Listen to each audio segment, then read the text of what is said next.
మన కొరకు సిద్ధపరిచిన వాక్య లేఖనాలు ధ్యానం చేద్దాం. బైబిల్ నుండి మొదటి సమూయేలు గ్రంథము. 2 వారాలుగా మనం ధ్యానం చేస్తున్న వాక్య లేఖనాలే ఏ దినము కూడా పరిశుద్ధాత్మ ప్రేరేపణ ద్వారా ధ్యానం చేయబోతున్నాము.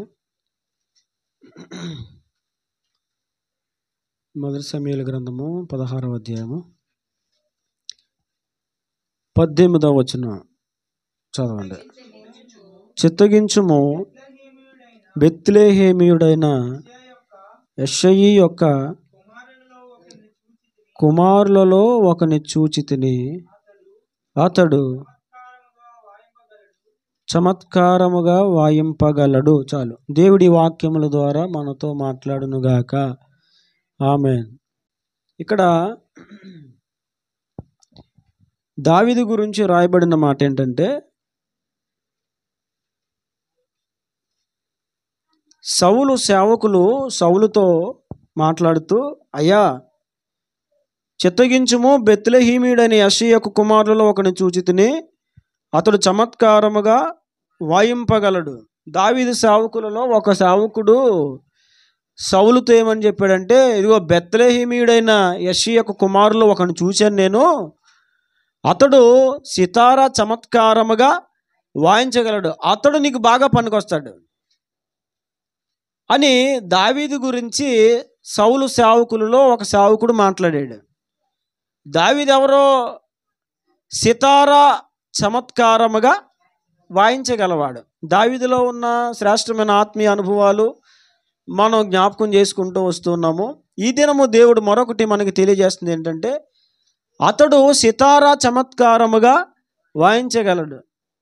తెలుగు బైబిల్లో రాయబడి ఉంది ఏమనంటే, బాగుగా వాయించగలడు, బాగుగా వాయించగలడు. ఇక్కడ ఒక విషయం గమనించాలి. ఇప్పుడు బాగుగా వాయిద్యములు వాయించే వాళ్ళు ఒకరే ఉంటారా? చాలామంది ఉంటారా? చెప్పాలి. చాలామంది ఉంటారు. మీ దృష్టికి సితారా లేదా ఏవైనా వాయిద్యాలు వాయించేవారు గొప్పవారు చాలామంది ఉంటారు.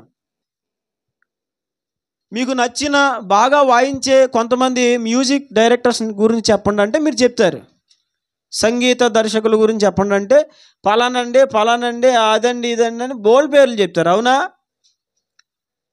ఇక్కడ రాయబడిన మాట యొక్క భావం ఏంటంటే, బాగా వాయించేవాడంటే అందరిలాగా బాగా వాయించేవాడు అని కాదు అర్థం.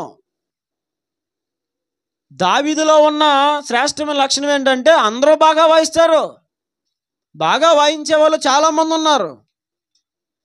ఇప్పుడు టాపెస్ట్ కీబోర్డ్ ప్లేయర్స్ అని కొడితే యూట్యూబ్లో బోల్డ్ మంది వస్తారు. అదవుతుంది. ఒక్కొక్కరు సంకలు వేసుకొని గిటార్ వేసుకొని మొత్తం ఇళ్ళకి తిరిగిపోయి బొంగరాలు తిరిగిపోయి దాన్ని ఇలా లేపి ఇలా పెట్టి పొడుకోబెట్టి నుంచోబెట్టి వాయిద్దాం బోల్డ్ మంది వస్తారు. అర్థమవుతుందా? అమ్మో వాళ్ళ ఫింగరింగ్ చూస్తే అసలు వేలు కనపడమన్నమాట. కీబోర్డ్ ప్లే చేశారంటే వేలు కనపడవు. దాంట్లో గిన్నీస్ రికార్డుకి వెళ్ళిన వాళ్ళు బోల్డ్ మంది ఉన్నారు. ప్రైజులు పొందుకున్న వాళ్ళు చాలామంది ఉన్నారు. సన్మానింపబడిన వారు చాలామంది ఉన్నారు.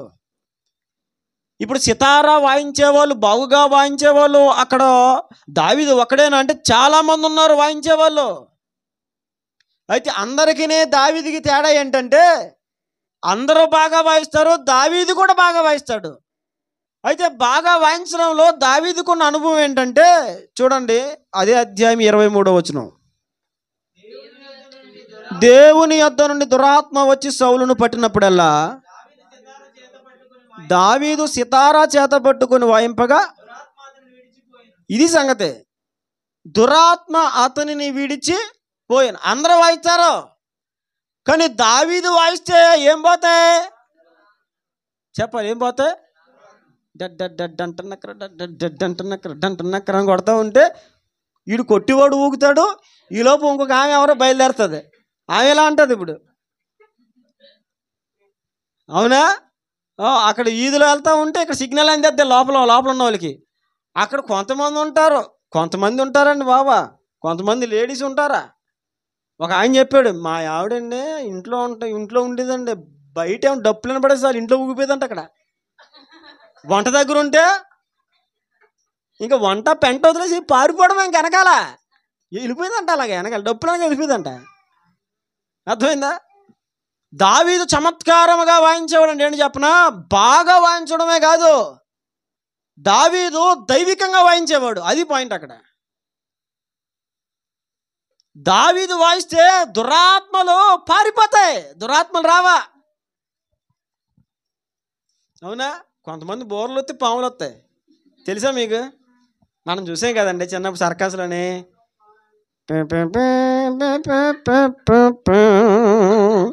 అనుతూ ఉంటే ఆ బొట్టలో నుంచి వస్తూ ఉంటాయి, వచ్చా ఇళ్ళగా ఆడుతూ ఉంటాయి, పడగి పిల్లలాగా ఆడుతూ ఉంటాయి. అవునా? అది మరి. కానీ దావీదు దేవుడు తనకిచ్చిన ఆ వాద్య అనుభవాన్ని అతడు దైవికంగా వాయించేవాడు. దావీదు దేవుడు తనకిచ్చిన ఆ దైవికమైన అనుభవాన్ని లోకానికి ఎప్పుడు వాడలేదు. నేను వాయిస్తే నా ప్రభువుకి వాయించాలి, నేను దీని ద్వారా నా ప్రభువుని గణపరచాలి, నా ప్రభువుని ఆరాధించాలి. దావీదుకి సితారా ఎవరు నేర్పించలేదు, దేవుని దగ్గర నేర్చుకున్నాడు అంతే. కొంతమందికి దేవుడు కొన్ని వరాలు ఇస్తాడు, తెలుసా మీకు? ఇస్తాడు. మా నాన్నగారికి తెలుగు తెలియదు, అసలు తెలుగు రాదు మా నాన్నగారికి. ఎక్కడో ఉత్తరప్రదేశ్లో పుట్టారు మా నాన్నగారు. పుట్టింది అక్కడే, చదువుకుంది అక్కడే, పెరిగింది అక్కడే. హిందీ మొత్తం హిందీయే. హిందీ రాయడం, హిందీ చదవడం, హిందీ మాట్లాడడం తప్ప మా నాన్నగారికి ఇంకొకటి తెలుగు అసలు తెలుగు పదాలు రావు. కానీ ఈ రోజున మా నాన్నగారు తెలుగు చదువుతారు, తెలుగులో వాక్యం చెప్తారు. దేవుడిచ్చిన వరం అది, దేవుడిచ్చిన వరం. తెలుగు వచ్చి చదువుకొని కూడా మనం చాలాసార్లు తెలుగుని ఏం చేస్తాము? తప్పులు చదువుతాము. ఏం చదువుతామండి? తప్పులు. మొన్న హ్యారీ చదువుతూ బ్రూ బ్రూ అన్నాడు. నేను అన్న హార్లిక్స్ ఏం కాదా అని అన్నాను. బ్రూ బ్రూ అన్నాడు, బ్రూ అంట. సరే, తెలుగు చదువుకొని కూడా మనము తెలుగులో సరిగ్గా మాట్లాడలేము. కానీ మా నాన్నగారు తెలుగు చదువుతారు, స్పష్టంగా చదువుతారు, మాట్లాడతారు. మా నాన్నగారు మీరు చూసే ఉంటారు, మన సైడ్ ఉన్నట్టుగానే మాట్లాడతారు మా నాన్నగారు కూడా. మాకు తెలియని తెలుగు పదాలు కూడా మాట్లాడతారు మా నాన్నగారు. విచిత్రం అవుతుంది. మా అమ్మగారు చాలాసార్లు అంటారు, ఎక్కడి నుంచో వచ్చి మీకు ఇన్ని పదాలు ఎక్కడ నేర్చుకున్నారండి మీరు అని అడుగుతారు మా అమ్మగారు చాలాసార్లు. మా అమ్మగారు అడుగుతారు అన్నమాట. నిజమే అది. అంటే దేవుడు వరం ఇచ్చాడు, ఒక ప్రత్యేకత ఇచ్చాడు, ఒక తలాంతునిచ్చాడు. దావీదుకు కూడా అలాగే దేవుడు తలాంతు ఇచ్చాడు. అయితే దావీదు దేవుని చేత పొందుకున్న తలాంతుని దైవికంగా వాడేవాడు. అందుకే అతను వాయిస్తే దురాత్మలు పరిగెట్టి పారిపోయేవి. దేవుడు ప్రతి ఒక్కరికి తలాంతిస్తాడు. నీకు, నాకు, ఇక్కడ ఉన్న మనందరికి కూడా తలాంతిస్తాడు. ఫస్ట్ మనం దాన్ని గుర్తించాలి. దేవుడు నీకు ఇచ్చిన తలాంతు ఏంటి? దేవుడు నీకు ఇచ్చిన ప్రత్యేకత ఏంటి? దేవుడు నీకు ఇచ్చిన వరము ఏంటి? దాన్ని గుర్తించాలి. గుర్తిస్తే సరిపోదు, దాన్ని దైవికంగా వాడాలి. ఈరోజున చాలామంది ఈ వాయిద్యాలు నేర్చుకున్నారు, సంగీతాన్ని చాలామంది నేర్చుకున్నారు. అయితే ఈ రోజున చాలామంది ఈ సంగీత కళాకారులు దేవుడిచ్చిన ఆ వరాన్ని దైవికంగా వాడటం లేదు. వారు దేనికోసం వాడుతున్నారంటే వారి స్వలాభం కోసం వాడుతున్నారు. హలో, మరి మాకు నైట్కి 2000 ఇవ్వాలండి, ఒక ప్రోగ్రామ్కి 2000 ఇవ్వాలి. అలా కిట్టదండి, బేరం అవదండి. వరం ఇచ్చింది ఎవరు నీకు? నువ్వు దాన్ని ఎలా వాడాలి? ఎన్ని డబ్బులు వస్తాయో కాదు, నువ్వు వాయించినప్పుడు ఎంతమంది ఆత్మలో పరవశిస్తారనేది అవసరమైన అంశం. నువ్వు వాయించిన తర్వాత నీకు ఇచ్చే అమౌంట్ కాదు ముఖ్యం. నువ్వు వాయిస్తున్నప్పుడు ఎంతమంది మీదకి దేవుని పరిశుద్ధాత్మ దిగి వస్తూ ఉన్నది అనేది చాలా ప్రధాన అంశము. దావీదులో ఉన్న మరొక శ్రేష్టమైన అనుభవం ఏంటంటే ఆత్మీయ అనుభవము. దేవుడు తనకిచ్చిన ఏ వరమైనా దైవికంగా వాడేవాడు. ఎలా వాడేవాడు?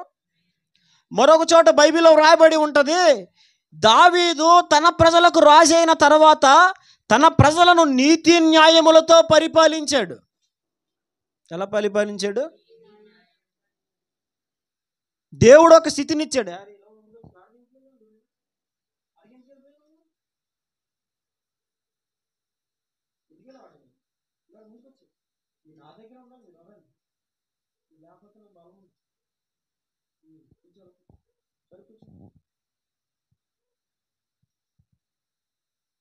దావీదు గురించి మరొక చోట రాయబడింది, అతడు తన జనులను నీతి న్యాయములతో, అంటే దేవుడు తనకు ఒక అధికారం ఇచ్చిన, ఒక స్థానం ఇచ్చిన, ఒక ప్రత్యేకత ఇచ్చిన ప్రతిదీ కూడా చాలా దైవికంగా వాడతాడు. రాజును చేసిన తర్వాత దావీదు ఇష్టానుసారంగా పరిపాలన చేయలే. ఈ రోజున ఇష్టానుసారంగా పరిపాలన చేసే రాజకీయవేత్తలు చాలామంది ఉన్నారు. నిన్న మధ్యాహ్నం ఎప్పుడో ఒక న్యూస్ చూశాను నేను. న్యూస్ అంటే న్యూస్ కాదు, అది ఎవరో మరి పెట్టారు. నేను అన్నీ చూడను, కానీ ఎప్పుడో ఒక్కొక్కసారి చూస్తూ ఉంటాను. అలాగే ఎందుకో దాని మీద దృష్టి వెళ్తే దేవుడు చూపించాడేమో అనుకుంటాను నేను. 9 సంవత్సరాల నుంచి 13 సంవత్సరాలు వచ్చే వరకు కూడా కన్న కూతుర్ని తండ్రి ఇంట్లోనే బలవంతంగా చేస్తున్నాడు. 9 సంవత్సరాల వయసు నుండి 13 సంవత్సరాల వయసు వరకు ఆమె హాస్టల్లో చదువుకుంటుంది. ఇంటికి వచ్చినప్పుడల్లా కూడా తన కూతుర్ని పట్టుకోవడం, బట్టలు చింపేయడం, తనతో అసభ్యకరంగా ప్రవర్తించడం. 9వ తరగతి, ఏ తరగతి అండి? 9వ సంవత్సరం. తండ్రి ఎవరో కాదు, కన్నా తండ్రి ఇంటికి రావడానికే భయపడే చాలాసార్లు నన్ను ఇంటికి పంపొద్దు అని లెటర్ రాసిద్దంట టీచర్స్కి, నన్ను ఇంటికి పంపించొద్దు. 13వ సంవత్సరం వచ్చేసింది, అదే బాధ. ఇంటికి వెళ్తే టార్చరు, నాన్న ఏం చేస్తాడో తెలీదు. చాలాసార్లు అక్కడ స్కూల్లో నర్సు ఉంటే చెప్పేదంట, నాకు కడుపు నొప్పి వస్తుంది, నాకు క్రింద నొప్పి వస్తుంది అని చెప్తూ ఉండేదట. అర్థమయ్యేది కాదు. ఒకసారి teachers good touch bad touch గురించి చెప్తూ ఉంటే అప్పుడు ఆ అమ్మాయి లెటర్ రాసిందంట, మా నాన్న నన్ను బ్యాడ్ టచ్ చేస్తున్నాడని రాసిందంట. మొత్తం వివరాలన్నీ బయటికి తీస్తే విషయం ఏంటంటే, తండ్రి 9వ సంవత్సరం నుండి 13వ సంవత్సరం ఆ బిడ్డకు వచ్చినంత వరకు, అంటే ఆ అమ్మాయి కంప్లైంట్ ఇచ్చేంత వరకు కూడా ఇంటికి వెళ్ళిన వెంటనే బలవంతంగా ఆమె పైన మానభంగం చేస్తున్నాడు. అంటే ఈ విషయాన్ని పోలీసులు అంత సీరియస్గా తీసుకోవాలండి, అవునా? ఒక అతను దీని గురించి ఇన్ఫర్మేషన్ అంతా కనుక్కొని పోలీసులకు ఫోన్ చేసి, సిఐకి ఎవరికో ఫోన్ చేసి, ఇదండి పరిస్థితి, నిన్న అన్ని ఎవిడెన్స్ ఉన్నాయి, వీడియోలు ఫోటోలతో సహా అన్నీ ఉన్నాయి అని చెప్తే అతను అంటాడు, టైంలో ఫోన్ చేస్తావేంటి నువ్వు, మాకంతా తెలుసులే, నువ్వు పలానాళ్ళు చెప్పుకో అనేది అంటున్నాడు. అధికారంలో ఉన్న వాళ్ళందరూ అధికారాన్ని వినియోగించుకొని సక్రమంగా తమ కార్యాలయం నిర్వర్తించట్లేదు. అందరు రాజకీయ నాయకులు కాదు, కానీ చాలామంది రాజకీయ నాయకులు అధికారంలోకి వచ్చిన తర్వాత యథార్థంగా ప్రజలపైన పరిపాలన చేయట్లా.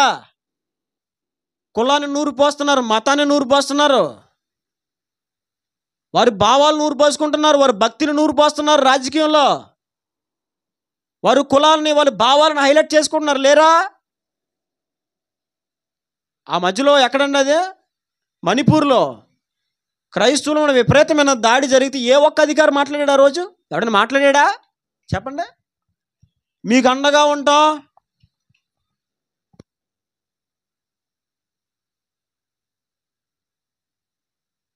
నాకు అందుకే అనిపిస్తూ ఉంటుంది. ఈసారి నేను నిజమే, నేను ఎవరికి ఓటేను, ఎందుకండి? ఎవరు నమ్మకంగా పరిపాలన చేసినోడు ఉన్నాడు? కానీ దావీదు అలాంటి వాడు కాదు. దావీదు గురించి బైబిల్లో రాయబడింది ఏంటంటే, అతడు తన ప్రజలను నీతి న్యాయములతో పరిపాలన చేశాడు. అంటే దీన్ని బట్టి మనం తెలుసుకోవాల్సిన ఒక మాట ఏంటంటే, దేవుడు మనకిచ్చిన ఏ ఆధిక్యమైనా, ఏ ప్రత్యేకత అయినా, ఏ వరమైనా, ఏ తలంత అయినా మనము దేవుని కొరకు దైవికంగా వాడాలి. దేవుడు నీకు జ్ఞానం ఇస్తే అది దైవికంగా వాడాలి. దేవుడు నీకు పాడే తలాంతునిస్తే దాన్ని దైవికంగా వాడాలి. నీకు వాద్యములు వాయించే తలాంతు దేవుడు నీకు ఇస్తే దాన్ని దైవికంగా వాడాలి. ప్రతిదీ దైవికంగా వాడాలి, అవునా కదా? దేవుడిచ్చిన వాటిని మనము దైవికంగా వాడడం చాలా అవసరము. సితారా వాయించే వాళ్ళు ఎంతమంది లేరు? యోధా బెత్లెహేముల ప్రాంతాల్లో ఎంతోమంది ఉన్నారు. చమత్కారం అంటే కేవలం బాగుగాని కాదు, అతడు దైవికంగా వాయించేవాడని అర్థం. దైవికంగా వాయించేవాడు కాబట్టి అతడు వాయిస్తూ ఉంటే దురాత్మలు సైతం పారిపోయేవి. రోజున వాయిస్తూ ఉంటే ఎక్కడ వెళ్ళిపోతున్న దురాత్మలు? వాయించి వాళ్ళనికే పట్టేస్తున్నాయి దయ్యాలు. వాయించి వాళ్ళని బోలు దయ్యాలండి ఈ రోజున. నిజం. మా అన్నయ్య మరి ఈ వీడియో చూస్తాడు లేదని చెప్పేస్తున్నాను. వింటే మరి క్షమించాలి అన్నయ్య, క్షమిస్తాడులే. మా పెద్దన్నయ్య తబల అద్భుతంగా వాయించేవాడు. ఎంత అద్భుతంగా అంటే మీరు చెప్తే నమ్మరు. నేను చాలా కాలం తర్వాత మా అన్నయ్యలాగా వాయించిన వ్యక్తిని తర్వాత చాలా కాలం తర్వాత చూశాను. మా అన్నయ్య వాయిస్తూ ఉంటే నేను తృప్తి చెందేవాడు. అసలు తబల వాయిస్తూ ఉంటే అయ్యి బాబా, అసలు తబలలో ఉన్న మాధుర్యం అంటే ఏంటో బయటికి తీసుకొచ్చాడు మా అన్నయ్య. ఒక సేవకుడు మా అన్నయ్యని బాగా వాడుకున్నాడు. ఒక 25 సంఘాలు ఉన్నాయి సేవకునికి, పెద్ద సేవకుడు ఆయన. మా అన్నయ్యని విరివిగా వాడుకునేవాడు. ఎక్కడికి వెళ్ళినా ఆయన ఆరాధన చేస్తే మా అన్నయ్య ఖచ్చితంగా ఉండాలి తబలా దగ్గర. అంత బాగా వాయించేవాడు. అయితే ఈ విషయం ఏంటి చెప్పనా? ఆరాధన జ్యోతి ఆరాధన అంటూ అంటే మా అన్నయ్య ఓ డబ్బు డబ్బు అని కొడతానే ఉండేవాడు. చెవులో బ్లూటూత్ ఉండేది. ఏముండేది? బ్లూటూత్ ఉండేది చెవులో. ఎందుకు? ఫోన్ చేసావా? ఎక్కడున్నావు? నిజం, నిజమండి. నేను చూశాను కల్లారా. చెవులో వెలుగుతూ ఉండేది లైట్. అది చెవులు పెట్టుకొని నాన్ స్టాప్ ఇక్కడ వాయించడం. ఇలా బోల్డ్ మంది తయారయ్యారు ఈ రోజున. తమకున్న వరాలు అడ్డు పెట్టుకొని ముసుగులో పాప రాసలీలలో కొనసాగించే వాళ్ళు చాలామంది ఉన్నారు. మనకు కూడా కొంతమంది తెలుసు, అవునా కదా? కానీ దావీదు ఎవరో? దేవుడు తనకిచ్చిన వరమును దైవికంగా వాడేవాడు. దైవికంగా వాడేవాడు కాబట్టి దైవం ఏం చేసింది? పారిపోయింది. ఒకవేళ దైవికంగా వాయించేవాడు కాదనుకో, సౌలు ఏం చేస్తాడు? సౌలు లెగిసి వచ్చి ఆ దావీదు సితారట్టుకుని దావీదుని కొడతాడు. అవునా? అంతే కదండి. దావీదు ఎవరంటే దేవుడి నుంచి పొందుకున్న ప్రతి వరమును దైవికంగా వాడేవాడు. ఈ రోజున దేవుడు నీకు ఇచ్చిన ప్రత్యేకత ఏంటో, ఆధిక్యత ఏంటో, వరం ఏమిటో నువ్వు దాన్ని గుర్తించు. దాన్ని ఈ దినమును నువ్వు దైవికంగా వాడడం అలవాటు చేసుకో. కొంతమందికి మంచిగా మాట్లాడే వరం దేవుడు ఇస్తాడండి. చాలా మంచిగా వాళ్ళు మాట్లాడే మాటలతో కట్టిపడేస్తారు.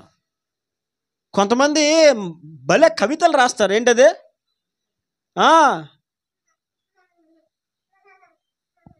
నువ్వు నవ్వుతే పగలగా ఉంది, నువ్వు ఏడిస్తే చీకటిగా ఉంది, నీ కళ్ళేమో తెరచిన ఆకాశంలా ఉన్నది. అమ్మా ఇంకా ఎరగదీసేస్తారు వర్ణన.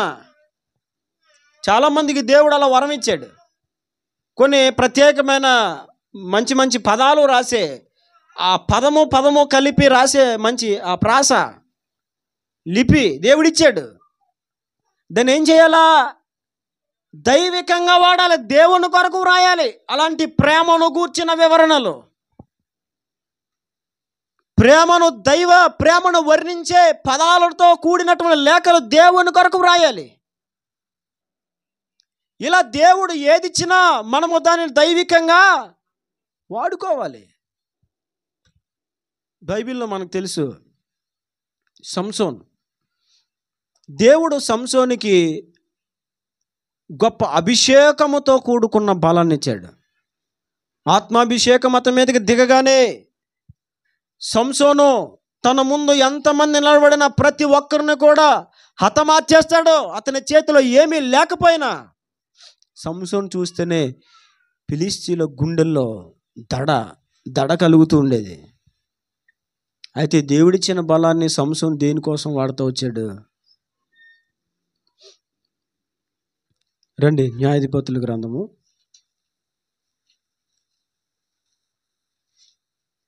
16వ అధ్యాయము మొదటి 3 వచనాలు.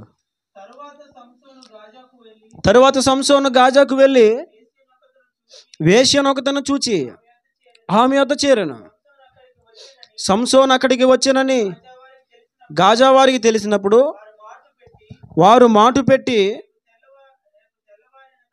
రేపు తెల్లవారిన తర్వాత అది సంగతి తేల్చేద్దాం, చంపేద్దాం. పట్టణపు ద్వారమునొద్ద ఆ రాత్రి అంతా పొంచి ఉండిరి.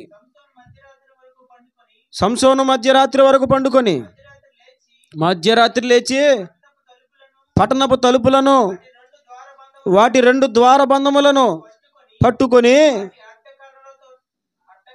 వాటి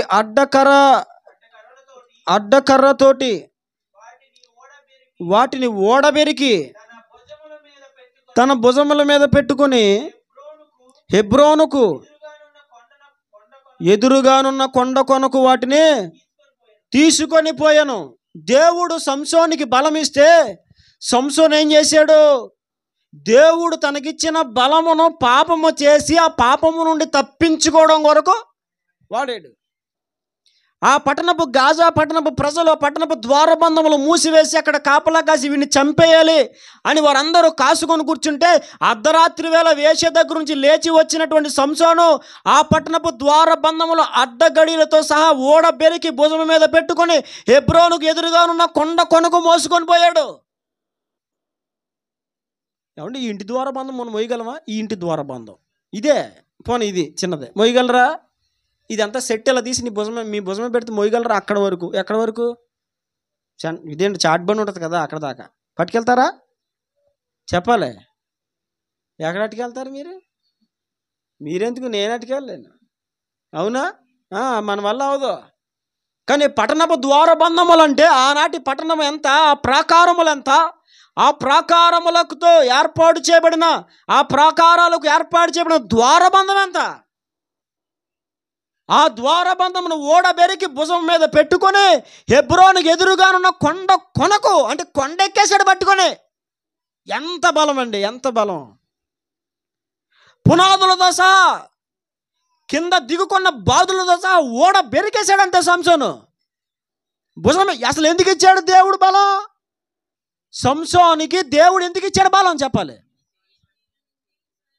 అది దైవికంగా వాడాలని ఇచ్చాడు దేవుడు, ఆత్మానుసారంగా వాడాలని ఇచ్చాడు. ఒరే నీకు ఇచ్చిన బలం శత్రువును కొట్టడం కోసం, శత్రువుని తరమడం కోసం, శత్రువుని హతమార్చడం కోసం, శత్రువు పైన విజయం పొందడం కోసం.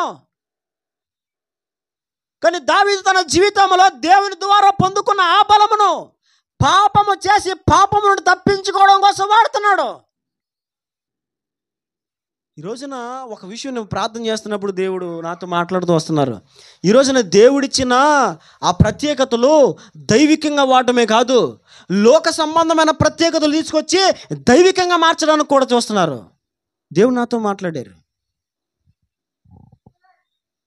దేవుడిచ్చిన ఆ ప్రత్యేకతలు దైవికంగా వాడటమే కాదు, లోకములో ఉన్న ప్రత్యేకతలు తీసుకొచ్చి దైవికంగా సంఘాల్లో మార్చడానికి, నూరు పోయడానికి చూస్తున్నారు. అవునా కాదా? ఒకసారి ఓ వేసుకోండి. మిమ్మల్ని అంటలేదు.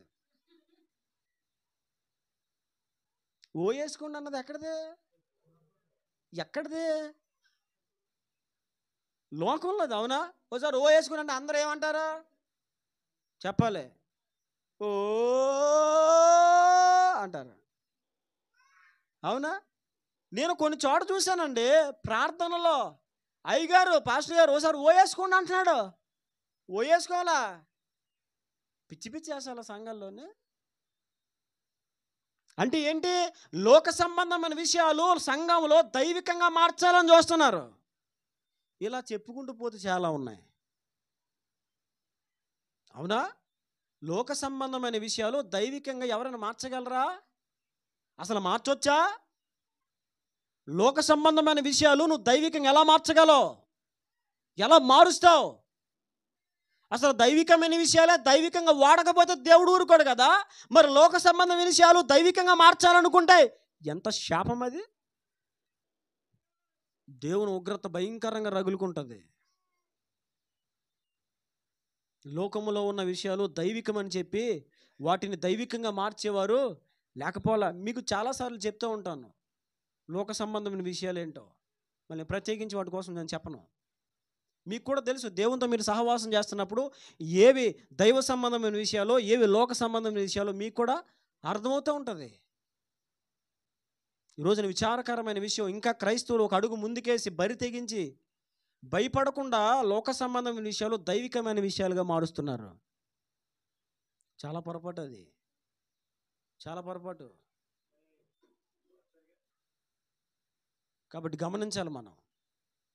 దేవుడు మనకిచ్చిన దైవికమైన వరములు, ప్రత్యేకతలు అవి దైవికంగానే వాడాలి. అదే సమయంలో లోకములో ఉన్న ప్రత్యేకతలు ఈ దైవత్వములోకి తీసుకురాకూడదు, దీంట్లోకి తీసుకురాకూడదు. అవునా? ఇప్పుడు లోకంలో ఎన్నో ప్రోగ్రామ్స్ జరుగుతున్నాయి. సేమ్ యాస్టీస్గా క్రైస్తవులు కూడా అలాంటి ప్రోగ్రామ్స్ జరుగుతున్నాయి. మీలో ఎవడు కోటీశ్వరుడు, మీలో ఎవడు జ్ఞాని. అవునా కదా? అందులో పాటల పోటీలు. ఇప్పుడు క్రైస్తవ్యంలో కూడా పాటల పోటీలు. మీరు గమనించుకోవాలి, వాటిని గమనించాలి. ఏది దైవికమైనది, ఏది లోకానుసారమైనది. ఈ రోజున దైవికంగా వాడటమే కాదు, దాన్ని పూర్తిగా వదిలేసి లోకానుసారమైనవి దైవికమైన వాటిగా మార్చే వాళ్ళు ఉన్నారు.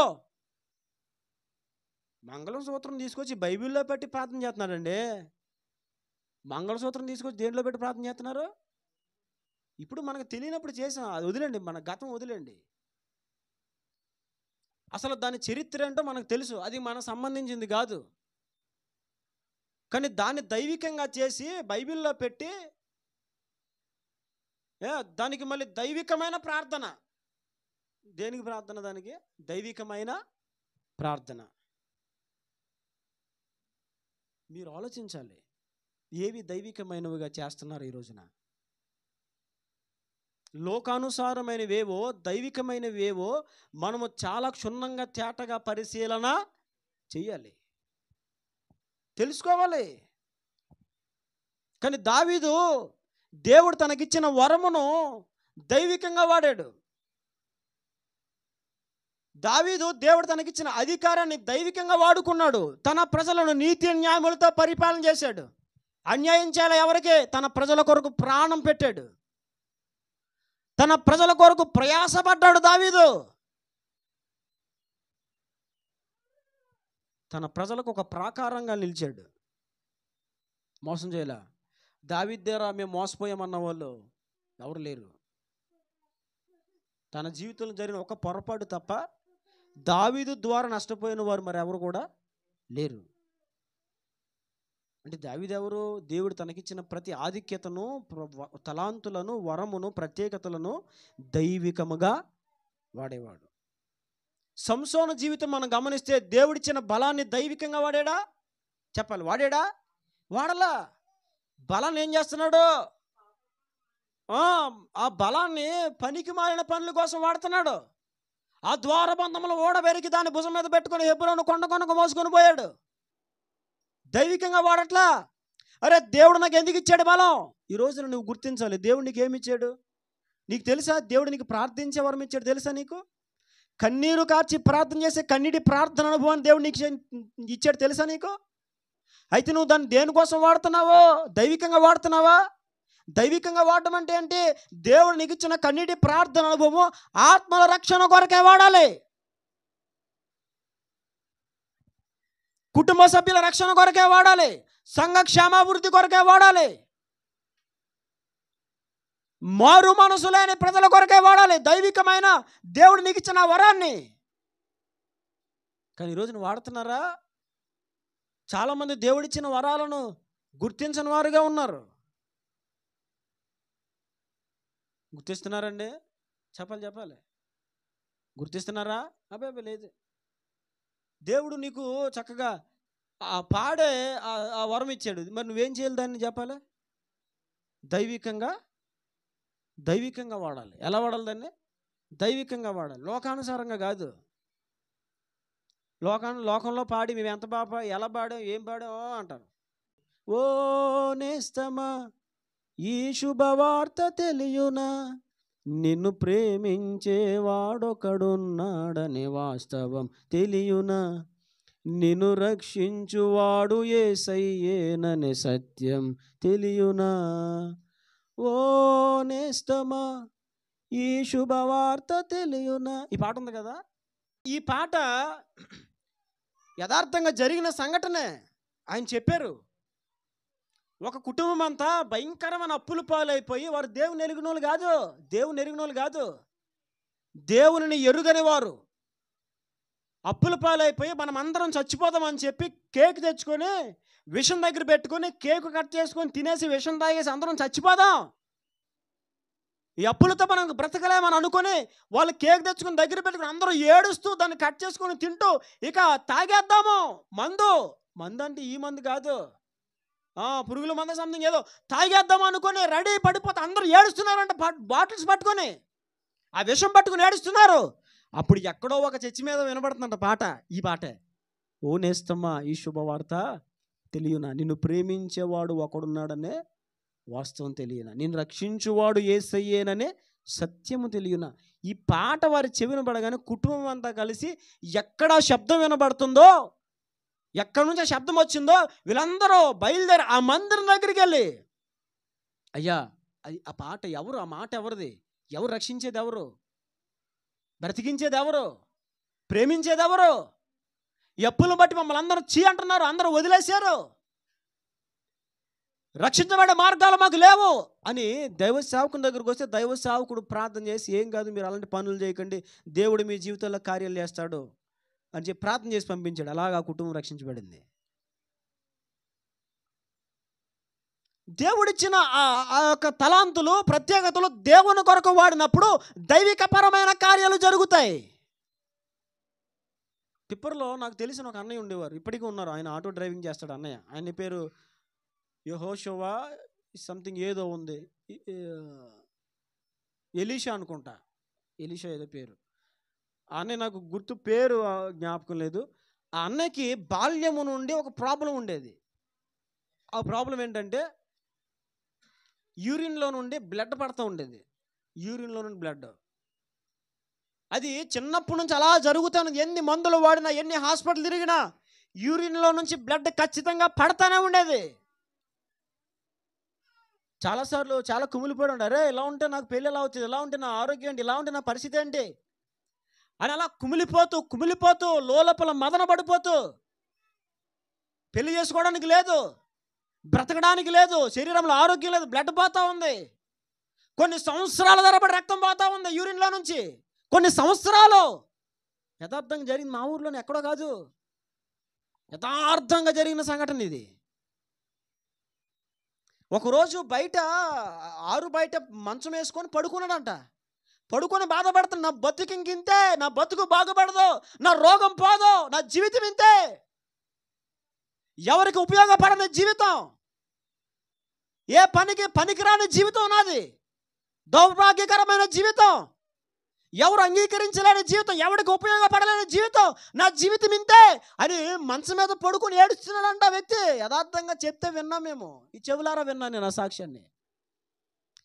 అప్పుడు ఆయనకు పాట వినబడుతుందంట, ఏంటో చెప్పనా, మూడు బారిన జీవితాలను చిగురింప చేయగలవు నీవు, మూడు బారిన జీవితాలను చిగురింప చేయగలవు నీవు, మారానుభవం మధురముగా మార్చగలవు నీవు, మారానుభవం మధురముగా మార్చగలవు నీవు, మహోన్నతుడా నీ కృపలో నేను నివసించుట నా జీవిత ధన్యతయున్నది, మహోన్నతుడా నీ కృపలో నేను నివసించుట, మహోన్నతుడా నీ కృపలో నేను నివసించుట నా జీవిత ధన్యతయున్నది, నా జీవిత ధన్యతయున్నది. నా జీవితం ఎందుకు పనికిరాదు, నిష్ప్రయోజనమే, ఎందుకు పనికిరాను, దేనికి ఉపయోగపడదు, నా జీవితం ఇంకా బాగుపడదు అనుకున్న సందర్భంలో దేవుడు మాట్లాడిన మాట ఏంటో తెలుసా? మోడు బారిన జీవితాలు చిగురింపజేస్తాను నేను. ఆ పాట వినబడతా ఉంటే దేవుడు చాలా తేటగా మాట్లాడే పాట ద్వారా, ఎందుకు బాధపడుతున్నావు? మోడి బారిపోయిన నీ బ్రతుకు చిగురింపజేస్తాను నేను. మార అనుభవాలు మధురంగా చేస్తాను. చీకటిని వెలుగుగా చేయు దేవుడను. అసాధ్యమైన వాటిని సుసాధ్యపరచగలిగే దేవుడు నేను అని దేవుడు మాట్లాడుతూ ఉంటే ఆ మాట ద్వారా పట్టబడ్డాడు. ప్రార్థన చేసుకున్నాడు. అయ్యా, అప్పటికే కొంచెం తెలుసు యేసు ప్రభు గురించి. ఇలా విన్నాను, 3 బారిన జీవితాలు బాగు చేస్తావంట అని ప్రార్థన చేసుకొని, నా జీవితం బాగు చేయి. నిజమే, నా జీవితం 3 బారిపోయింది. నా జీవితం శిథిలమైపోయింది. నా జీవితము పనికిరాందిగా మారిపోయింది. బాగు చేయి ప్రభువా. ఎక్కడికి వెళ్ళినా నాకు స్వస్థత లేదు. ఎన్ని మందులు వాడినా నా రోగము నయం కావట్లేదు. నువ్వు స్వస్థపరచు ప్రభువా అని ప్రార్థన చేసుకున్నాడు. అద్భుతమైన చెప్పనా, ప్రార్థన చేసుకున్న కాసేపటికి ఇంకా ఆ విషయం మర్చిపోయాడు. యూరిన్ నుంచి బ్లడ్ పడుతుందన్న విషయం మర్చిపోయాడు. తర్వాత ఏదో సందర్భంలో వెళ్ళి యూరిన్కి వెళ్తే బ్లడ్ రావట్లేదంట. బ్లడ్ రావట్లా. ఇదేంటిది రావట్లేదు? ఫస్ట్ మన అందరికీ కొంచెం అనుమానమే కదా. పొందుకున్నా అనుమానమే, దేవుడు చేసినా అనుమానమే, మాట్లాడినా అనుమానమే, కార్యం చేసినా అనుమానమే. అవునా? ఏంటి పడట్లేదు అని అలా చెక్ చేసుకుంటున్నాడు. ఎన్నిసార్లు యూరిన్కి వెళ్ళినా బ్లడ్ రావట్లా. ఇది ఎలా జరిగింది? దేవుని ఆత్మాభిషేకము చేత నింపబడి దేవుడిచ్చిన వరమును దైవికంగా వాడినప్పుడు, దైవికంగా పాడినప్పుడు అనేక జీవితాలు మారుతాయి. అనేకులు ప్రేరేపించబడతారు. అనేకులు మారు మనసు పొందుతారు. అనేక హృదయాలు దర్శించబడతాయి. అనేకులు దేవుని వైపుకి త్రిప్పబడతారు. దేవుడిచ్చిన వరాలు లోకానికి పాపానికి వాడితే ఇటు దేవుని నామానికి అవమానం, అలా వాడిన వారికి కూడా అది అవమానము, శాపము.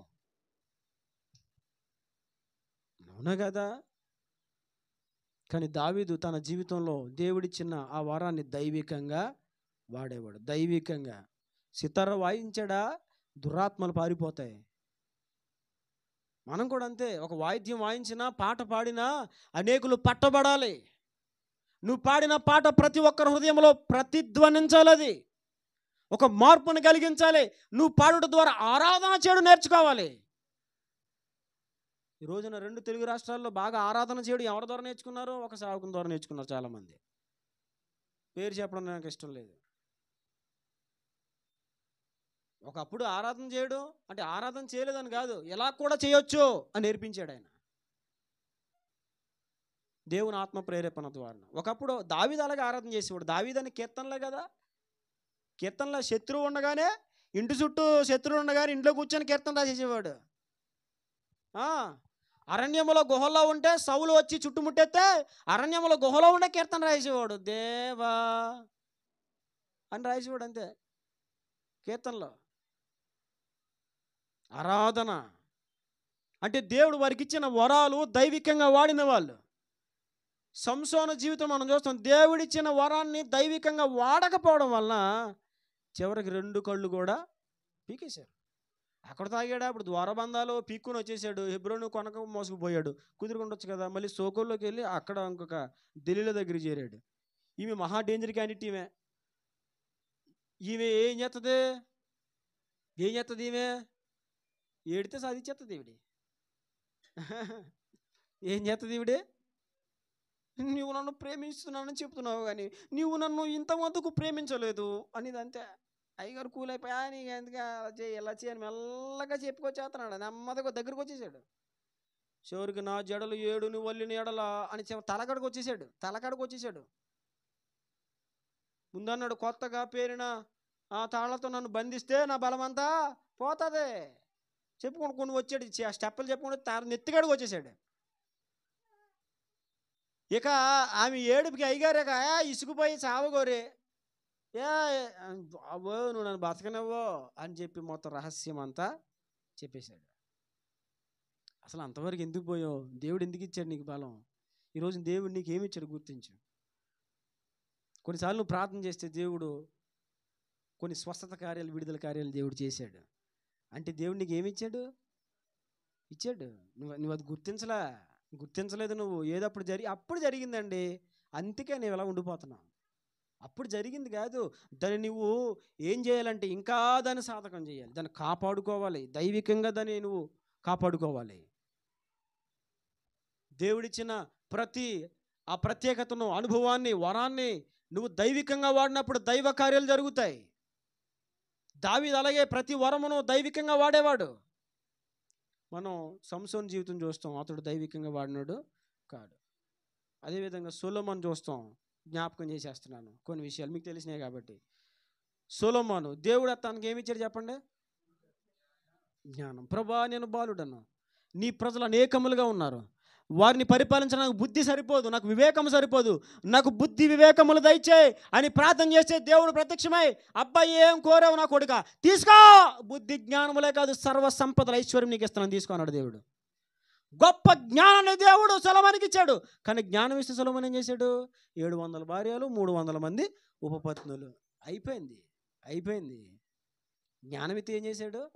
జ్ఞానమిత్తి ఏం చేయాలి? నువ్వు జ్ఞానముతో కుటుంబాల్లో జరుగుతున్న వివాదాలు పరిష్కరించాలి, జ్ఞానముతో దైవికంగా పరిపాలన చేయాలి, జ్ఞానముతో త్రోవ తప్పిపోతున్న వారిని మార్గంలోనికి నడిపి. ఈ జ్ఞానం ఎంత విరగిపోయి ప్రవర్తించాడంటే, ఈ జ్ఞానం సరిపోక దేవుడిచ్చిన జ్ఞానంతో అలాగ సర్దుబాటే ఉండక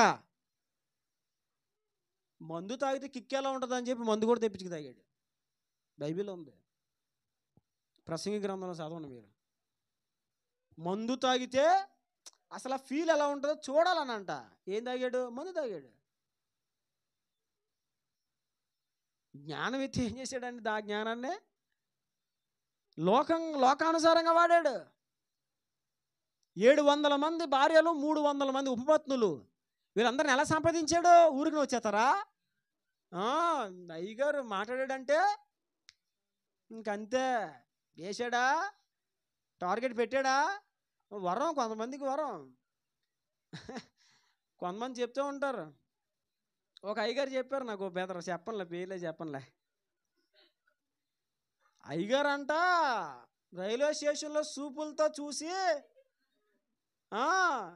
వరం, అబ్బా ఏం వరం అండి, ఫోన్ నెంబర్ ఇచ్చాడు, వాళ్ళ పిల్లోడు అక్కడ ఉండగానే, వాళ్ళ ఆయన అక్కడ ఉండగానే నెంబర్లు తీసేసుకోవడం. అయ్యి బాబా, ఏం వరం అండి అదే, ఏం వరం అండి? దేవుడు నీకు ఎందుకు ఇస్తున్నాడో తెలుసా? వరాలు దైవికంగా వాడడానికి ఇచ్చాడు. ఎందుకు ఇచ్చాడు? దైవికంగా వాడడానికి ఇచ్చాడు దేవుడు వరాలు. మనం ఏం చేయాలి? దేవుడు మనకిచ్చిన ప్రతి వరమును దైవికంగా వాడాలి. కాబట్టి నేను చెప్తున్నా, దేవుడు నీకు ఏ ప్రత్యేకత ఇచ్చినా, ఏ తలాంత్ ఇచ్చినా, ఏ వరం ఇచ్చినా, ఏ ప్రత్యేకత, ఏ అధికారం ఇచ్చినా, ఏ ఆధిక్యత ఇచ్చినా, నీవు దాన్ని దైవికంగా వాడు. ఎలా దైవికంగా వాడాలి? ప్రభువా నాకు నేర్పించాను అడుగు దేవుణ్ణి. ఇష్టానుసారంగా మనము దేవుడిచ్చిన వరాలు వాడుకోకూడదు. అలాగా దుర్వినియోగపరుచుకునే దేవుని ఉగ్రత గురైన వాళ్ళు చాలామంది ఉన్నారు. బైబిల్లో ఉన్నాడు బిలాము. బిలాముకి దేవుడు గొప్ప ఆధిక్యత ఇచ్చాడు. ఏంటి తెలుసా? బిలాము మాట్లాడిన జరిగిపోద్ది అంతా. అలాగా ఇలా మాట్లాడితే అలా జరిగిపోద్ది. అందుకే బాలాకు తెప్పించుకున్నాడు, మోయాబు రాజు అయిన బాలాకు తెప్పించుకున్నాడు. నా కొరక ఈ ప్రజలను చెప్పించి ఇశ్రాయేలుని. ఎందుకని? అతడు శపిస్తే శాపం, అతడు దీవిస్తే దీవెన. అంత వాక్కు దేవుడు అతని నోట ఉంచాడు. ఎవరి నోట? బిలాము. ఈ బిలాం ఏం చేశాడు? ఆ బాలాకి ఇచ్చే వెండి బంగారములకు, ఘన సన్మానాలకు ఆశించి వారిని శపించడానికి ఎగబడ్డాడు. దేవుడు బుద్ధి చెప్పాడు. ఖడ్గం పట్టుకుని నడు రోడ్డు మధ్యలో అడ్డంగా వచ్చి, ఊరా గాడిద అడ్డు రాకపోతే నీకు అయిపోదురా, గాడిద ప్లేస్లో అసలు నువ్వే. దెబ్బకి బుద్ధి తెచ్చుకున్నాడు. అయినా కుదురుగా లేడు. ఇశ్రాయేలీలు బలహీనులు అవ్వాలంటే, ఇశ్రాయేలీలు దేవుని కోపానికి పాత్రులై వారందరూ లయమైపోవాలంటే ఏం చేయాలో ఒక కపటమైన బోధ బోధించాడు. మీరు మీ విందులకు, మీ పండగలకు వాళ్ళని పిలవండి, అప్పుడు వాళ్ళ దేవుని కోపం వస్తుంది, అప్పుడు దేవుడు వాళ్ళు సంహరిస్తాడు అని చెప్పి కపటమైన బోధ నేర్పించాడు. ఏమైంది? యుద్ధంలో చచ్చాడు బిలాము. దేవుడిచ్చింది దైవికంగా వాడాలి. ఏం చేయాలండి? దైవికంగా వాడాలి. ఇష్టానుసారంగా వాడకూడదు, దైవికంగానే వాడాలి. మన స్వప్రయోజనాల కోసం వాడుకోకూడదు. దావీదులో ఉన్న మరొక లక్షణం ఇప్పుడు మనం జ్ఞాపకం చేసుకుంది. ఎన్నోది? 7వది. ఏడవది ఆత్మ సంబంధమైన లక్షణాల్లో ఏడవది దేవుడిచ్చిన ప్రత్యేకతలు, వరాలు, తలంతులు దైవికంగా ఉపయోగించేవాడు దావీదు. మరొకటి నేను మీకు జ్ఞాపకం చేస్తాను. రండి సమూయేలు గ్రంథము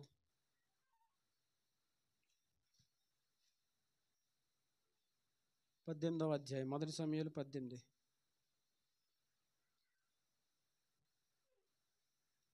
ఆరు ఏడు వచనాలు.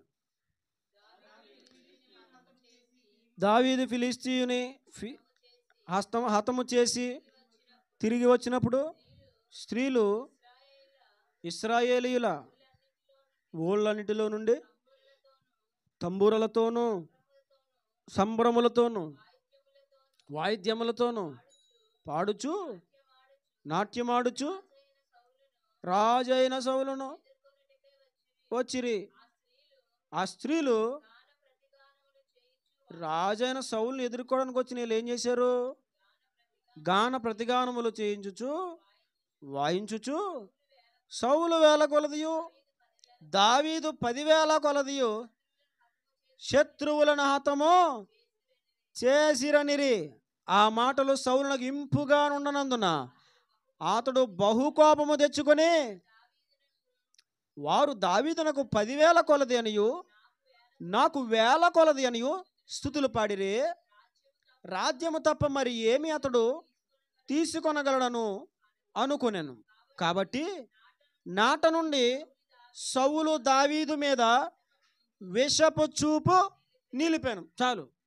ఎక్కడో గమనించండి, ఈ స్త్రీలు డేంజర్ స్త్రీలు అండి బాబేళ్ళ. అసలు సౌలు ఎవరో పొగడపోతే ఊరుకోడు మనిషి, అవునా? పొగిడివాడి దగ్గర ఏమనాలి? నీకు 10,000 దావీదికి 1,000 అనాలి, అవునా? వీళ్ళేం చేశారు? దావీదికి 10,000 నీకు 1,000 అన్నారు. ఏమవుతుంది అక్కడ చెప్పాలి. చాలాసార్లు భార్యలు దెబ్బలు తినేది అందుకే భర్తల దగ్గర. ఎందుకు దెబ్బలు తింటారు అనుకున్నావు? పొగడాల్సిన వాళ్ళని పొగడరు. భర్తను పక్కనట్టుకుని చూసావా ఏళ్ళు ఆడి సంక నాకు ఇంకా అయిందే, నీకు అయిపోయింది. ఇంకా అది అది బ్రతుకు కాలం అంతా లోపల తిరుగుతూ ఉంటుంది, అది గ్రైండ్ అవుతూ ఉంటుంది, అవునా? ఏళ్ళు నీ ముఖం అద్దంలో చూసుకో, తారు డబ్బాలా ఉంటుంది. చెప్పాను కదా,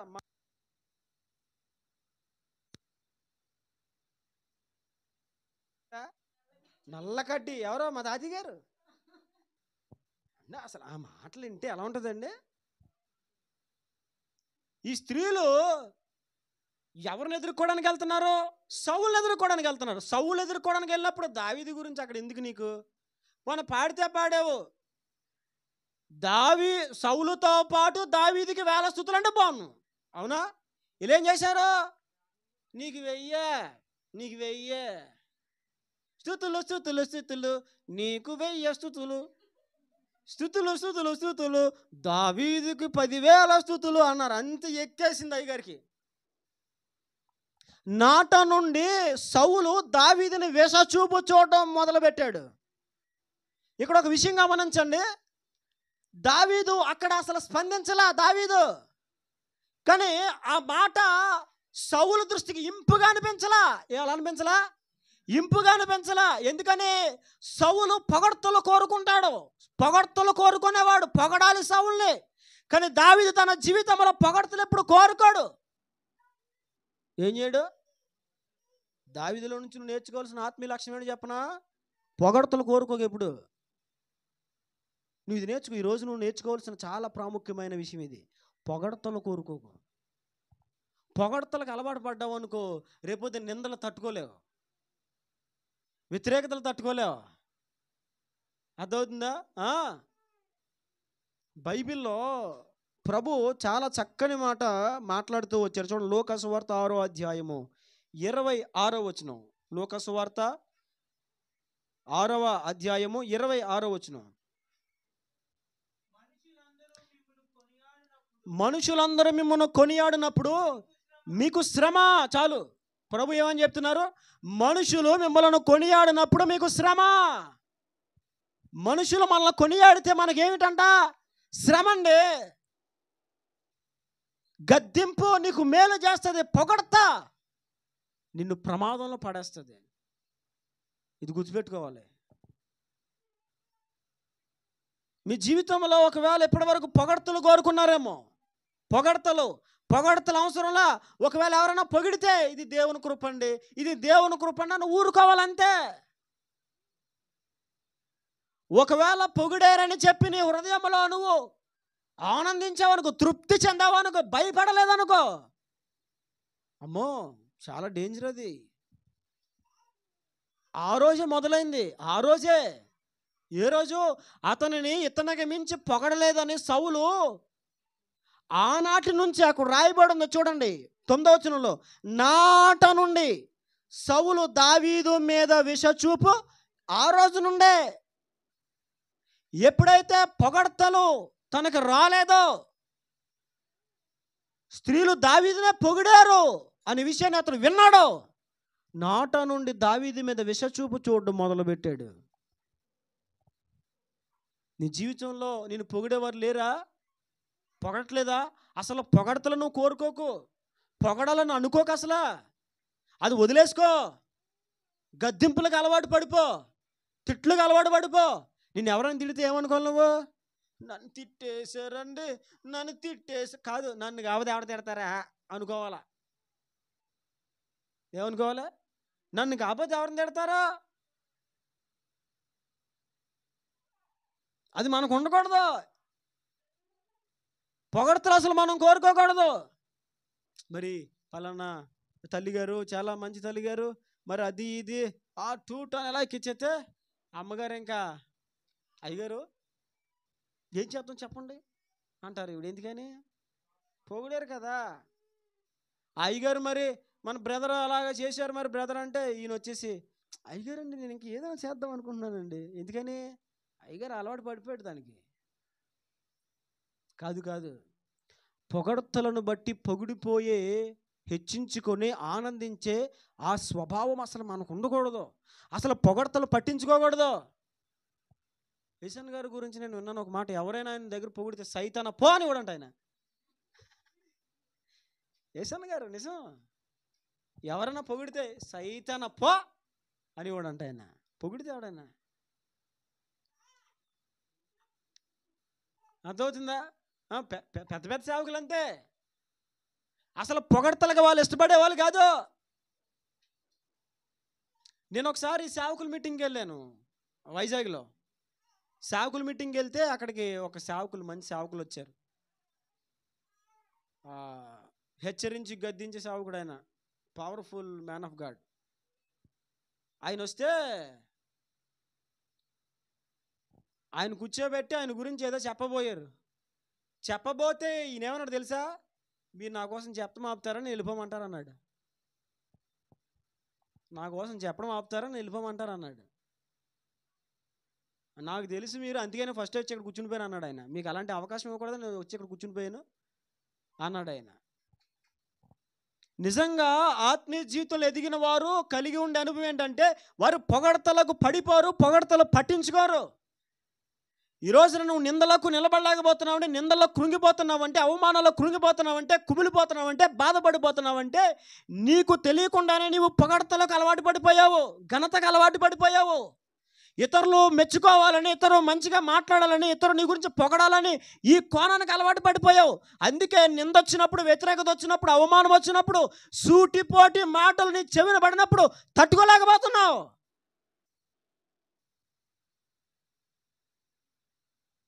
అసలు పొగిడినప్పుడే భయపడాలి తెలుసా? పొగిడినప్పుడే బాధపడాలి. ప్రభు ఏమన్నారు? మనుషులు నిన్ను కొనియాడినప్పుడు నీకు శ్రమ. దేవుడు మాట్లాడిన మాట అది చాలా స్పష్టంగా, సాక్షాత్తు యేసు ప్రభు మాట్లాడిన మాట. మరి ఏం చేయాలి? గద్దించినప్పుడు సంతోషించాలి, గద్దించినప్పుడు ఆనందించాలి, నీ లోపాన్ని ఎత్తి చూపినప్పుడు ఆనందించాలి, లేని నిందలు నీ మీద మోపినప్పుడు నీవు దేవుడు ఎప్పుడు సంతోషించమని చెప్పాడు? నా నామమున మిమ్మల్ని ఎవరు జనులు నిందించి హింసించి మీ మీద చెడ్డ మాటలు పలుకున్నప్పుడల్లా మీరు ధన్యులు, సంతోషించి ఆ, మనం పట్టుకోవాలండి వాక్యసారాన్ని గట్టిగా, వాక్యసారాన్ని గట్టిగా పట్టుకోవాలి. ఎవరైనా నీ మీద చెడ్డ మాటలు పలికారా, నిందించారా, హింసించారా, అప్పుడు నువ్వేం చేయాలి? గంతులై నువ్వా. మనం ఏం చేస్తాం? గంతులేం. అన్నం తిను, నేను తిన్నాకొద్దు, నీళ్ళ నేను తాగ నాకొద్దు, చూస్తే అసలు నాకొద్దు బాబాయ్. కృంగిపోయి వద్దు, అది వదిలేసుకోండి. దావీదు జీవితం చూడండి, అసలు పొగడతలు పట్టించుకోడండి, పట్టించుకోడు. 10,000 అన్నా 1,00,000 అన్నా అసలు దాన్ని లెక్క చేయడు. అతను పొగడతలు కాదు కావాల్సిందే, నేను దేవుణ్ణి పొగుడుతున్నానా లేదా, దేవుని కనపరుస్తున్నానా లేదా, దేవుని హెచ్చించానా లేదా, ఇదే చూసుకుంటాడు. ఇంకా ఎవరేమన్నా పట్టించుకోడు. ఆ షిమియోను అన్నాడు వచ్చి, చే ఫా నరహంతో కూడా చే అని దావీదుతో మాట్లాడుతుండే. దావీదు ఏమని అన్నాడా? సెలవైనది, యెహోవా సెలవైంది, అలా మాట్లాడుకోనే. దావీదు తిరిగి ఏమి పక్కనున్న అధికారులకు కూడా ఏమి ఆజ్ఞాపించలే, ఏం వేసేయండి రా ఏమనలా. ఎందుకని? దావీదు పొగడ్తలకు పొంగిపోయేవాడు కాదు, నిందలకు కృంగిపోయేవాడు కాదు. ఈ అనుభవం మనం నేర్చుకోవాలి ఈరోజు. ఒకవేళ ఇంకా నీ జీవితంలో నిందలకు కృంగిపోయే తత్వం నువ్వు కలిగి ఉన్నావేమో, వ్యతిరేకతలో సూటిపోటి మాటలకు కృంగిపోయే మనసుతో నీవు ఉన్నావేమో, దేవుడు ఈరోజు నీతో మాట్లాడుతున్న మాట ఏంటంటే, నిందలకు, వ్యతిరేకమైన మాటలకు, సూటిపోటి మాటలకు నీవు కృంగిపోవడం మానే. అప్పుడే దేవునిలో అధికంగా సంతోషించు, అప్పుడే దేవుని ఎక్కువగా ఆరాధించు, ఘనపరచు దేవుణ్ణి.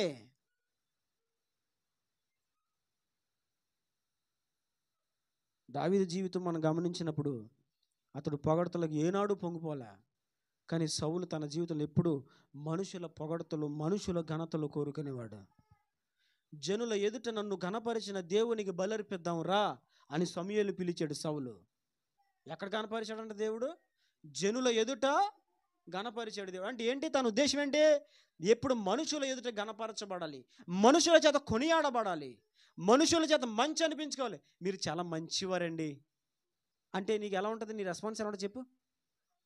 చాలా మంచివారండి అనేసరికి హృదయం బలి చల్లగా ఉంటుందే కదా, చెప్పండి, నిజమా? అవునా కదా? పని చాలా పద్ధతిగా చేస్తుందండి ఈవిడ గారు అన్నారు అనుకో, అబ్బా కడుపు చల్లగా ఉంటుందే, అప్పుడు దాకా అరగని అన్నం కూడా అరిగిపోతుంది. అదే ఒకవేళ ఈమా అన్నారనుకో కడుపు అరగడంగా గ్యాస్ ఫామ్ అయిపోద్ది. అవునా కదా? లేదు, మనం నేర్చుకోవాలి. ఒకప్పుడు నేను మా స్కూల్లో టీచర్స్ తిడితేనే ఊరుకునేవాడిని కాదు. ఒక మేడం ఒరే బట్టలిప్పి నుంచే పెడతాను రా అన్న మాటకి సీరియస్ అయిపోయాను. నేను సీరియస్ అయిపోయాను 6వ తరగతి 6th స్టాండర్డ్, 10th వచ్చే కాదండి, 6th స్టాండర్డ్లో ఒక మేడం అలా అన్నదని సీరియస్ అయిపోయాను. మీ అమ్మను తీసుకురారా అంటే, ఏ అమ్మ అన్నామంటే మమ్మీ అన్నాను. మేడంనండి, ఆ మేడం అంటే అందరూ భయపడతారు. ఏ అమ్మ అన్నావేంటి మమ్మీ అన్నాను ఆవిడ్ని. ఎందుకని? అమ్మ అంటే నా దృష్టిగా పదం చాలా చిన్నదని అర్థం. మమ్మీ, ఆవిడ అమ్మ అన్నదని సీరియస్ అయిపోయాను నేను. చిన్నప్పటి నుంచి నాకు చాలా ఇష్టం పొగడతలంటే. ఎవడని మాట అంటే పడేవాడిని కాదు, మాటకి మాట క్లాస్ టీచర్లకి, ఇంట్లో అందరికి మాటకి మాట చేసేవాడు అంతే. కానీ ఈ రోజున ఎవరో ఏమనుకున్నా, ఎవరు ఏమన్నా పట్టించుకోను. మళ్ళీ ప్రస్తావన దైవసాక్షికి చెప్తున్నా, నా భార్య దగ్గర కూడా ఎత్తను. కావాలంటే మీరు అడగండి, ఎత్తను. ఎందుకని? Don't care. ఏంటదా? డోంట్ కేర్ అనుకునేవాడు అనుకుంటాడు. నీ గురించి మాట్లాడుకునే వాళ్ళు మాట్లాడుకుంటూనే ఉంటారు, నీ గురించి అనేవాళ్ళు అనుకుంటూనే ఉంటారు. నువ్వు అది మానేసి దేవుడు అసలు నీ కోసం ఏమనుకుంటున్నాడో దాని మీద దృష్టి పెట్టి ముందుకు వెళ్ళిపోవాలి. అరుగు సేవకి వెళ్ళినప్పుడు ఒక ఆయన అన్నాడు, చే పా అన్నాడు. నన్ను ఇలాగే అన్నాడు ఒక ఆయన. వాళ్ళు క్రైస్తవులే. ఏమన్నాడు? చే పా అన్నాడు. వచ్చేసాను, బాధ పెట్టుకోలే. చీపో అన్న కుటుంబం దగ్గరికి మళ్ళీ వెళ్ళాను. ఎందుకని? పట్టించుకోకూడదు. లోకంలో ఉన్నప్పుడు పొగడతలు పట్టించుకున్నాం. మీరు మంచివారండి, మీకు చాలా జ్ఞానం ఉంది, మీకు చాలా టాలెంట్ ఉందండి, వంటలు భలే చేస్తారండి, భలే కడుగుతారండి, భలే భలే భలే భలే అంటే ఆ భలే భలే భలే భలే భలేలో వెళ్ళిపోయింది జీవితం. ఇప్పుడు ఎవరైనా "ఏయ్" అంటే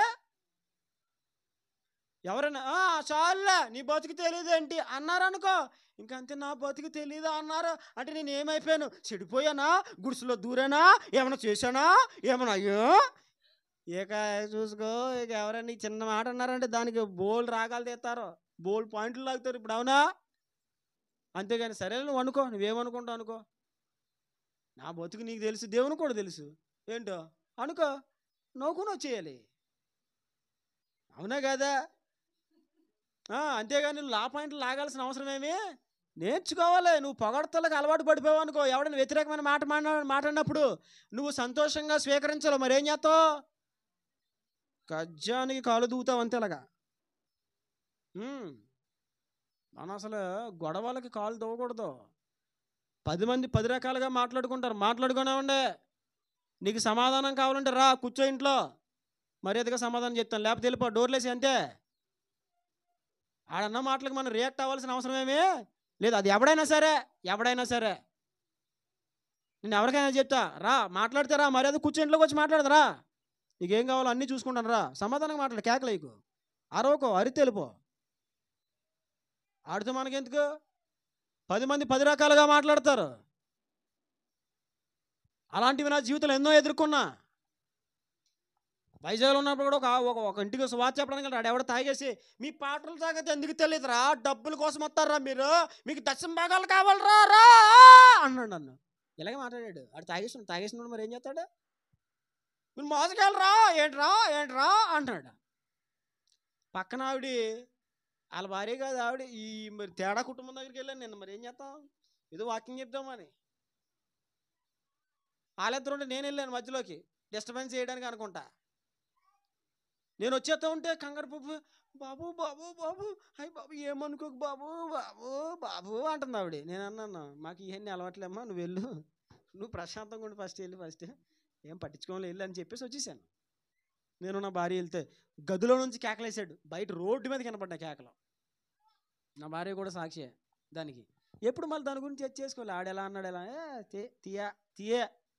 తీసేయ్. నీ జీవితంలో ఇప్పటి వరకు నిందల గురించి పట్టించుకొని కృంగిపోయే స్వభావంతో నువ్వు ఉన్నాయేమో, తీసేయ్ ఈరోజు, వదిలేసుకో దాన్ని. లెక్క చేయకుండా ముందుకు వెళ్ళాలి. ఎవరు ఎన్ని మాటలు అనుకున్నా లెక్క చేయకుండా ముందుకు వెళ్ళాలి. దావీదును వాడు ఎప్పుడు చచ్చును అని జనులు అనుకుంటే ఏమన్నాడు దావీదు? అయ్య బాబా చచ్చిపోతానన్నాడా? నేను సావను, సజీవుడున్న దేవుని కార్యాలు వివరిస్తాను. నువ్వైతే ఏం చేస్తావు? నువ్వైతే ఇంక దాన్ని వర్ణించలేను. ఇంకా నేను వద్దు పొగడతలకు పొంగిపోయి వ్యతిరేకతలు కృంగిపోయే స్వభావం మనము కలిగి ఉండకూడదు. 10 మంది 10 రకాలుగా మాట్లాడుకుంటారు, మాట్లాడుకునేవ్వండి. అరుచుకునే వాళ్ళు అరుచుకునేవ్వండి. నీవు దేవుని వైపు చూడు. అసలు దేవుని ముందు నువ్వు ఎలా ఉన్నావో, నీ స్థితి ఎలా ఉందో దాన్ని చూసుకో. నిందల గురించి కృంగిపోయే ఆ అనుభవాన్ని నువ్వు కలిగి ఉంటే ఆత్మీయ జీవితంలో ముందుకెళ్ళలేవు. యేసుప్రభుని ఎన్ని నిందించారు? నువ్వు యూదుల రాజు అయితే, నువ్వు దేవుని కుమారుడు అయితే రారా, దిగిరా, తీసుకో, మేకులు తీసుకో, రారా, నువ్వు రక్షించుకొని మమ్మల్ని రక్షించరా అన్నారు. కానీ ఏం చేశాడు? ఉన్నరా, వస్తానరా, ఏంట్రా నువ్వు మాట్లాడావేంట్రా అని వచ్చాడు ఆయన. ఏమన్నాడు ఆయన? తండ్రి వీరేమి చేయుచున్నారో వీరు. చాలా కూల్గా నువ్వైతే ఏం చేస్తావు? నువ్వైతే చూపిస్తావు. నా సంగతి నీకు తెలీదురా. ఒక్కసారి బైబిల్ పక్కనెట్టాను అనుకో, ఏమెట్టాననుకో, బైబిల్ పక్కన పెట్టాను అనుకో. ఎందుకు పెట్టే? చూసారండి, మళ్ళీ అది వచ్చేస్తుంది. ఏది? పాతంగా వచ్చేస్తుంది. నా సంగతి నీకు తెలియదు ఇంకా అంటే లోపల ఆల్రెడీ ఒకడు ఉన్నాడు, ఇంకా పోలేదు. దేవుణ్ణి అనేక రకాలుగా దూషించి, వీడు దయ్యములు పట్టినవాడు, వీడు పాపులకు స్నేహితుడు, వీడు త్రాగుబాతు, వీడు తిండిబాటు, వీడు వ్యభిచారికి పుట్టినవాడు అని యేసు ప్రభు గురించి ఎన్నో నిందలు వేస్తే ఆయన ఏం చేశాడు? బొచ్చు కత్తిరించువాని ఎదుట గొర్రె మౌనముగా ఉన్నట్లుగా మౌనంగా ఉండి ఏమీ మాట్లాడలేదు. నీవు యూదుల రాజువా అని పిలాతు అడిగితే అవును నీవు అన్నట్టే. ఎన్నో ప్రశ్నలు సంధించారు ఇంకా ఆయన్ని. దాంట్లో ఒకదానికి కూడా ఆయన సమాధానము ఏంటి? మరి ప్రజలు అలా మాట్లాడుతున్నారు నీ కోసం, ఏంటి మరి ఇచ్చే సమాధానం? ఏం మాట్లాడలే. వీడు మోషే ధర్మశాస్త్రానికి వ్యతిరేకంగా చెప్పాడు, మోషే ధర్మశాస్త్ర నియమాలను వీడు తప్పుపట్టిస్తున్నాడు, విశ్రాంతి దిన ఆచారములు అతిక్రమింపజేస్తున్నాడు అని ఎన్నో ఎన్నో ఎన్నో నిందల మీద మోపారు. కానీ ఆయన ఒక్కదానికి కూడా తిరిగి సమాధానము అవసరం లేదా? గుర్తుపెట్టుకో, అన్యాయంగా నీ మీద నిందలు వేసిన వారికి నువ్వు సమాధానం చెప్పాల్సిన అవసరమేమీ లేదు. గుర్తుపెట్టుకే మాట, నువ్వు చెప్పాల్సిన అవసరం లేదు. వాడు మర్యాదపూర్వకంగా వచ్చి అడిగితే మర్యాదపూర్వకంగా చెప్పు, లేకపోతే తలుపులేసాయి అంతే. కుక్కలాగా మొరుక్కొని వెళ్ళిపోతాడు అంతే ఆడు ఎవడైనా సరే. వస్తే దైవికంగా మాట్లాడమను. దైవికంగా మాట్లాడడం వాడికి చేత కానప్పుడు పోతాడాడే. వాడి మాటలకు మాటలు కలిపి, వాడి మాటలకు ప్రతి మాటలు మాట్లాడి మన నోరులు ఎందుకు పాడు చేసుకోవాలి? వాడి నిందలకు మనం ఎందుకు కృంగిపోవాలి? ప్రభు మాట్లాడుతున్నారు ఈరోజు, దావీదు వలె పొగడ్తలకు, దావీదులాగా పొగడ్తలు పట్టించుకొని అనుభవం నీవు కూడా కలిగి ఉండాలని దేవుడు మాట్లాడుతున్నాడు ఈరోజు. సౌలైతే పొగడాలి, పొగడకపోతే ఆ మాటలు అతనికి ఇంపుగా ఉండవు కనుక వదిలేసుకో. ఒకవేళ అంతసేపు నీ గురించి మంచిగానే మాట్లాడితే నువ్వు సంతోషిస్తున్నావేమో, ఆ అనుభవం నీకు ఉందేమో. వద్దు, మంచిగా మాట్లాడితే భయపడాలి. నువ్వు నిన్ను నిందించినప్పుడు సంతోషించాలి. ప్రభు చెప్పారు, మనుషులు నిన్ను కొనియాడినప్పుడు నీకు శ్రమ. గుర్తుపెట్టుకో. ఎందుకని? పొగడతల వెనకాల అపవాదు ఉంటాడు. ఆడు నిన్ను పొగిడి పొగిడి పొగిడి పొగిడి పొగిడి పొగిడి పొగిడి పొగిడి పొగిడి పొయ్యిలో పడేస్తాడు. అపవాది చేసే పని అది. కానీ సౌలు తన జీవితంలో ఎప్పుడు పొగడతలు పట్టించుకునేవాడు కాదు. కాబట్టి ఈ రెండు అనుభవాలు సంపాదించుకుందాం. ఒకటి, దేవుడిచ్చిన ప్రత్యేకమైన వరాలు, తలంతులు దైవికంగా ఉపయోగించాలి. రెండవది, పొగడతలు పట్టించుకోకూడదు. నిందలకే చెప్పాలి, కృంగిపోకూడదు. ఇది బాగా గుర్తుపెట్టుకోండి. ఒకవేళ మీకు అనుభవం లేకపోతే వ్యతిరేకమైన మాటలను బట్టి కృంగిపోయే స్వభావం మీకుంటే కానీ ప్రభువుని అడగను, ప్రభా ఏదైనా కృంగిపోయే మాట, వ్యతిరేకమైన మాట నా చెవిని పడినప్పుడు నేను ఉండలేకపోతున్నాను, బాధ అయిపోతుంది ప్రభా, మనసులో చాలా వేదన పడిపోతున్నాను ప్రభా, ఆ మాటలు తట్టుకోలేకపోతున్నాను ప్రభా, నాకు శక్తినివ్వు ప్రభా అని అడుగు. దేవుడు ఇస్తాడు, నీకు దేవుడు ఇస్తాడు.